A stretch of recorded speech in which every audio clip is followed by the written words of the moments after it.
Hey, what's up? So you want some tips on how to play Northgard? The real-time strategy games by Shiro Games in which you lead a tribe of Vikings conquering a new island with a bunch of unique mechanics that you won't find in any other RTS game. These unique mechanics can even let the most veteran strategy game players struggle through their first harsh winters. But don't worry, the tips in this video will help you to get a good footing in the game and understand the underlying mechanics of this unforgiving but also extremely rewarding game. This video was created in collaboration with Shiro Games to celebrate the release of the new definitive edition of Northgard, which will finalize the game's development with new biomes to play on, the new Frostbite game mode and a bunch of other cool stuff. So let's not lose any more time and jump right into it. Before we're going to talk about all the different resources in Northgard, we're going to take a look at the different clans and kingdoms of Northgard. There are 21 different clans and kingdoms with unique lores and mechanics in Northgard. For example, the Squirrel clan. They can prepare meals for itself and its teammates that can boost their resource production, army strength, or give them a lot of other interesting bonuses. There's also the Dragon clan that will give you access to thralls, which are basically additional villagers, the Sacrificial Pit, which lets you sacrifice villagers and thralls to gain bonuses or spawn unique units like the Dragonkin or Draconic Nightmares, which are the military units for the Dragon clan. The three kingdoms in Northgard have a completely different basic ecosystem than the other clans. Spawning subjects instead of villagers that won't collect any food for you, but faith, which is the lore equivalent for kingdom. The amount of workers you can put into a production building is also not dictated by the buildings, but by the amount of livability you have on the tile, that you can improve in manifold ways. So you can see that the strategies for the different clans will focus on the specific bonuses of said clans. That means that the playstyles of the clans are very unique and the strategies can differ a lot. Now let's look at the resources in the game, how to get them and what they are for. The first and most important resource of every strategy game is of course the villagers. They are the backbone of your economy, will produce all the resources for you and in Northgard also be your warband when you decide to convert them into military units. So the more you can get, the better your economy will feel. Villagers will automatically spawn out of the town hall as long as your happiness is above 0. The higher your happiness, the faster your villagers will spawn, so you should always strive to have a lot of it to grow your population fast. You can gain happiness by colonizing tiles, building a brewery or your clan's equivalent for that, or by picking a lore or blessing that gives it to you, which is regarded the best way of acquiring it. Since you will not need to have a villager producing it for you, that could also produce other resources instead. If your happiness happens to fall below 0, your villagers will start becoming unhappy, which will let them produce 20% less resources in general, and can quickly end up in a downward spiral. So even if a brewery isn't considered perfectly efficient, it is oftentimes your quickest and best way to get some quick happiness working against that and keeping the flow of new villagers coming. Food is the resource especially newer players tend to struggle the most with, since all of your villagers will not only produce food for you in their base form, but also consume it, making the winters in which you will produce less food in general rather harsh if you didn't prepare for it. To produce food, you can build a farm, hunter's lodge or fisherman's hut. Farmers will be the strongest food source in the warm months, fishers are the strongest in the winters, and hunters are somewhat in between.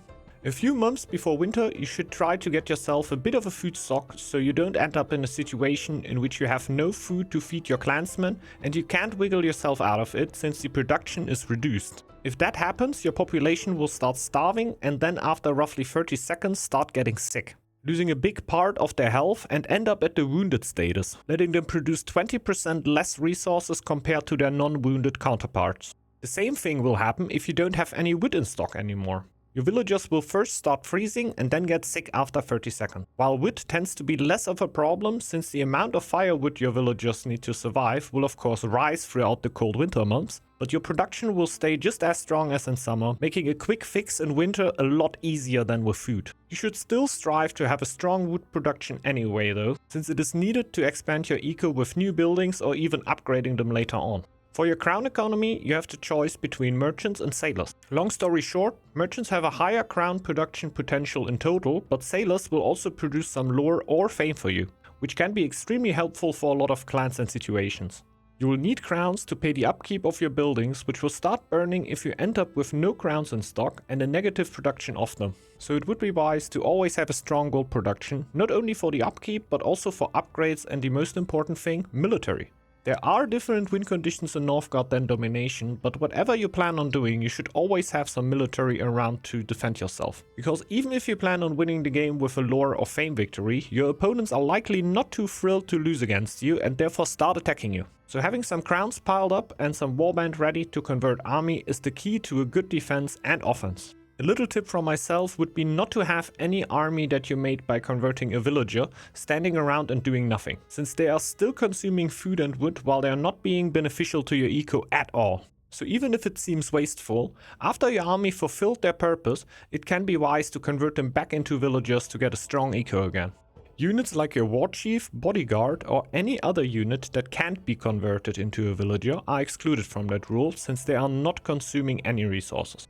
Stone and iron are very important to grow your eco more efficiently, since it will let you upgrade your buildings and units to work more efficiently. By straight up building upgrades or tool upgrades you can do in the forge. There you can also forge relics that can give you strong bonuses for your clan, and a lot of these are also clan specific. Keep in mind that these can be a huge investment, but it can be absolutely worth it for a lot of clans and strategies. I would suggest to go for stone and iron as soon as you got your basic economy running to reap the benefits of these upgrades and get an even stronger economy. Lore is another very important resource. May it not get your villagers sick when you're not producing any, you will certainly fall behind the other players when you sleep on it. Lores are general or clan specific bonuses for your army, eco, happiness or other parts of the game. There are different paths where the upper one usually focuses on your general eco, the middle one on your warband and army strength, and the lower one on your crown and lore economy. You can get lore by having a lore master or sailors, which will by default produce a little bit of extra lore for you, letting you pick a few extra lores over somebody who went for merchants. There are also a lot of clan specific ways to produce more lore that we won't be able to cover here, but I would suggest you to take advantage of them, since lores and blessings can be a great driver of your eco that shouldn't be underestimated. The last thing we're going to talk about here is fame, the last of the resources that almost every clan gets access to. You can gain fame by colonizing tiles, taking lores, upgrading buildings, having feasts, and so on.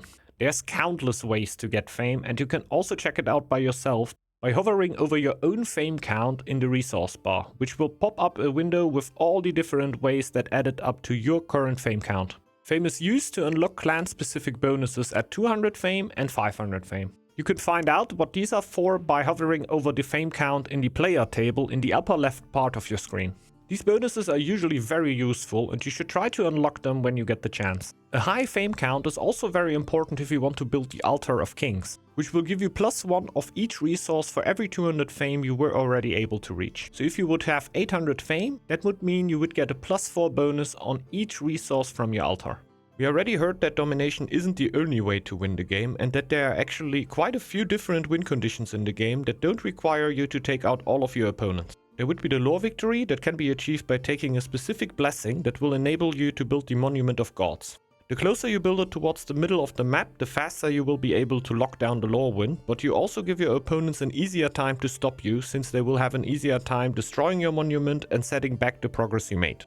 Then there is the fame win, that will let you win the game when you built the Altar of Kings, got more than 1200 fame, and colonized a specific amount of tiles based on the size of the map you are currently playing. The last basic win condition which most clans have access to would be the trade victory. You can get that one by befriending other factions, destroying other factions, or trading crowns directly to Northgard to improve your relation to them. As soon as your relation with Northgard is higher than 50%, you will win the game, but your opponents can see how much progress you are making and can counter-trade against you to Northgard, stalling your progress or even slowly resetting it, while they will also lose a lot of crowns in the process. There are also other win conditions like the Gates of Helheim, which you can spawn in the middle of the map and will let the team that controls the tile for a certain amount of time win the game.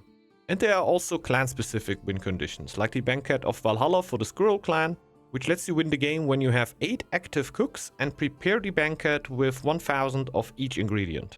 Or the Realms Unleash victory for the Owl clan, that lets you win the game after you decolonize a specific amount of tiles with your Guardian of the Realms giant.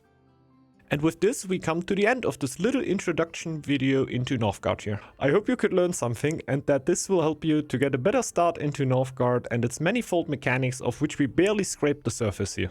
If you want to know more, you're always welcome to check back around my channels, in which I will talk more deeply about the topics we spoke about in this video and so much more. The Northgard Definitive Edition will release at the 4th of December, and I will be happy to meet a lot of you on our favorite island then and in the future. My thanks goes out to Shiro Games for giving me the opportunity to present you this video here and all the years of development on this wonderfully unique game that we all come to love. And I want to thank you for watching this video. I wish you a great start into your journey through Northgard and hope that you will have a wonderful day. Bye bye.